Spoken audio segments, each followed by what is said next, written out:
നമസ്കാരം, ന്യൂസ് ടൈമിലേക്ക് സ്വാഗതം. ഞാൻ നന്ദന. നോക്കാം ഇന്നത്തെ പ്രധാന തലക്കെട്ടുകൾ. ഡോക്ടർ അനിൽകുമാറിന് കേരള സർവകലാശാല രജിസ്ട്രാറായി തുടരാമെന്ന് ഹൈക്കോടതി. കൂടാതെ മിനി കാപ്പനെ പുതിയ രജിസ്ട്രാറായി നിയമിച്ച് VC. വയനാട് നരഭോജി കടുവയെ കെണിയിൽപ്പെടുത്തി വനം വകുപ്പ്. അലിയെ കൊലപ്പെടുത്തി 53-ാം ദിവസമാണ് കെണിയിലകപ്പെട്ടത്. മിന്നൽ പ്രളയത്തിൽ അമേരിക്കയിലെ ടെക്സാസിൽ 67 പേർ മരണപ്പെട്ടു. മരണപ്പെട്ടവരിൽ 21 പേർ കുട്ടികളും. ഇന്ത്യ-ഇംഗ്ലണ്ട് രണ്ടാം ക്രിക്കറ്റ് ടെസ്റ്റിൽ ഇന്ത്യക്ക് വിജയം. 336 റൺസിനാണ് ഇംഗ്ലണ്ടിനെ പരാജയപ്പെടുത്തിയത്. വാർത്തകൾ വിശദമായി. കേരള സർവകലാശാല രജിസ്ട്രാറായ അനിൽകുമാറിന്റെ സസ്പെൻഷൻ വീണ്ടും വഴിത്തിരിവിലേക്ക്. അനിൽകുമാറിന് കേരള സർവകലാശാല രജിസ്ട്രാറായി തുടരാമെന്ന് ഹൈക്കോടതി. എന്നാൽ മിനി കാപ്പനെ പുതിയ രജിസ്ട്രാറായി നിയമിച്ച് VC. തുടർന്ന് ഗവർണർക്ക് റിപ്പോർട്ട് നൽകി സിസ തോമസ്.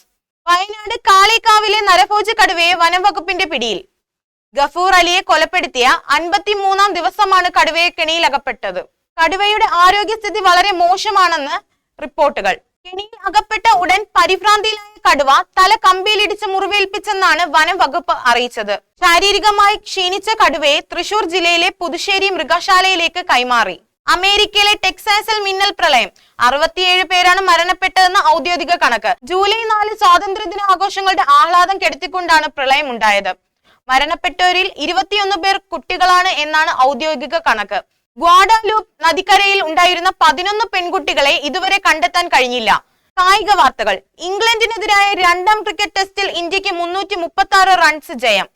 ശുഭ്മാൻ ഗിൽ ക്യാപ്റ്റനായി കഴിഞ്ഞ ഇന്ത്യയുടെ ആദ്യ ജയം കൂടിയാണിത്. 99 റൺസിന് 6 വിക്കറ്റ് വീഴ്ത്തിയ ആകാശ് ദീപാണ് കളിയിലെ താരം. ആദ്യ ഇന്നിംഗ്സിൽ ഇരട്ട സെഞ്ചുറിയും രണ്ടാം ഇന്നിംഗ്സിൽ സെഞ്ചുറിയും നേടിയ ക്യാപ്റ്റൻ ശുഭ്മാൻ ഇന്ത്യൻ ടീമിനെ മുന്നോട്ട് നയിച്ചു. പ്രധാന വാർത്തകൾ ഒരിക്കൽ കൂടി. ഡോക്ടർ അനിൽകുമാറിന് കേരള സർവകലാശാല രജിസ്ട്രാറായി തുടരാമെന്ന് ഹൈക്കോടതി. കൂടാതെ മിനി കാപ്പനെ പുതിയ രജിസ്ട്രാറായി നിയമിച്ച് VC. വയനാട് നരഭോജി കടുവയെ കെണിയിൽപ്പെടുത്തി വനം വകുപ്പ്. ഗഫൂർ അലിയെ കൊലപ്പെടുത്തി 53-ാം ദിവസമാണ് കെണിയിലകപ്പെട്ടത്. മിന്നൽ പ്രളയത്തിൽ അമേരിക്കയിലെ ടെക്സാസിൽ 67 പേർ മരണപ്പെട്ടു. മരണപ്പെട്ടവരിൽ 21 പേർ കുട്ടികളും. ഇന്ത്യ-ഇംഗ്ലണ്ട് രണ്ടാം ക്രിക്കറ്റ് ടെസ്റ്റിൽ ഇന്ത്യക്ക് വിജയം. 336 റൺസിനാണ് ഇംഗ്ലണ്ടിനെ പരാജയപ്പെടുത്തിയത്. ഇതോടുകൂടി വാർത്താ ബുള്ളറ്റിൻ പൂർണ്ണമാകുന്നു. നമസ്കാരം.